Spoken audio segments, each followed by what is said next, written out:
The City of Memphis is laying out its plans for a shut-down apartment complex in Whitehaven. Peppertree Apartments sits on Graceland Drive. Tonight, the city asked the community to weigh in on what they want to see on that property. Our Ezekiel Telemaco joins us now with that feedback. Ezekiel. Peppertree has been empty for nearly 2 years since HUD cut its funding over unsafe conditions. Now, the city is preparing for a bid to take over that site, and residents say they want a future that protects their neighborhood. We don't want the values of our houses and property to go down. We've worked too hard to get where we are today, and we want something for the children in the future. Built in 1972, Peppertree once held 300 units but became run down with collapsing stairwells, mold, and crime. A court declared it a public nuisance in 2021, and HUD canceled the property's federal contract a year later.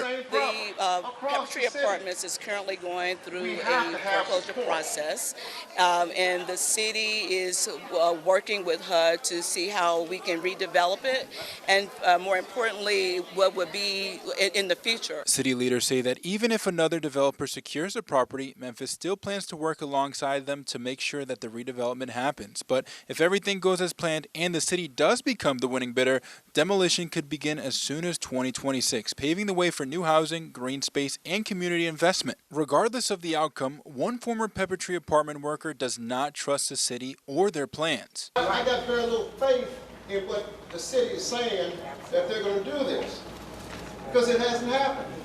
I worked at Peppertree for 4 years trying to work with the residents, and it's the same problem across the city.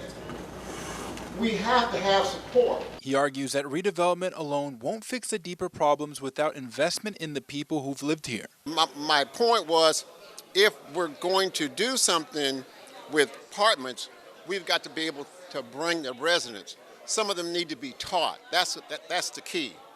Some of them just don't know. And then when you get males in there who are not working, then you've got another issue.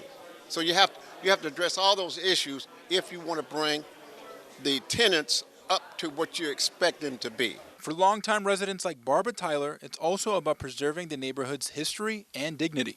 I'm the second black family that moved over there, and I want the quality of our neighborhood to stay the same. And therefore, with all of this, violence and whatnot, it makes our property values go down. I want to bring this wholesome type of life back. We have marched, civil rights and everything. We deserve that right of a decent community. The city expects proposals for the foreclosure process later this year and plans for more community meetings in Whitehaven and in the future. Live in studio, I'm Ezekiel Telemaco.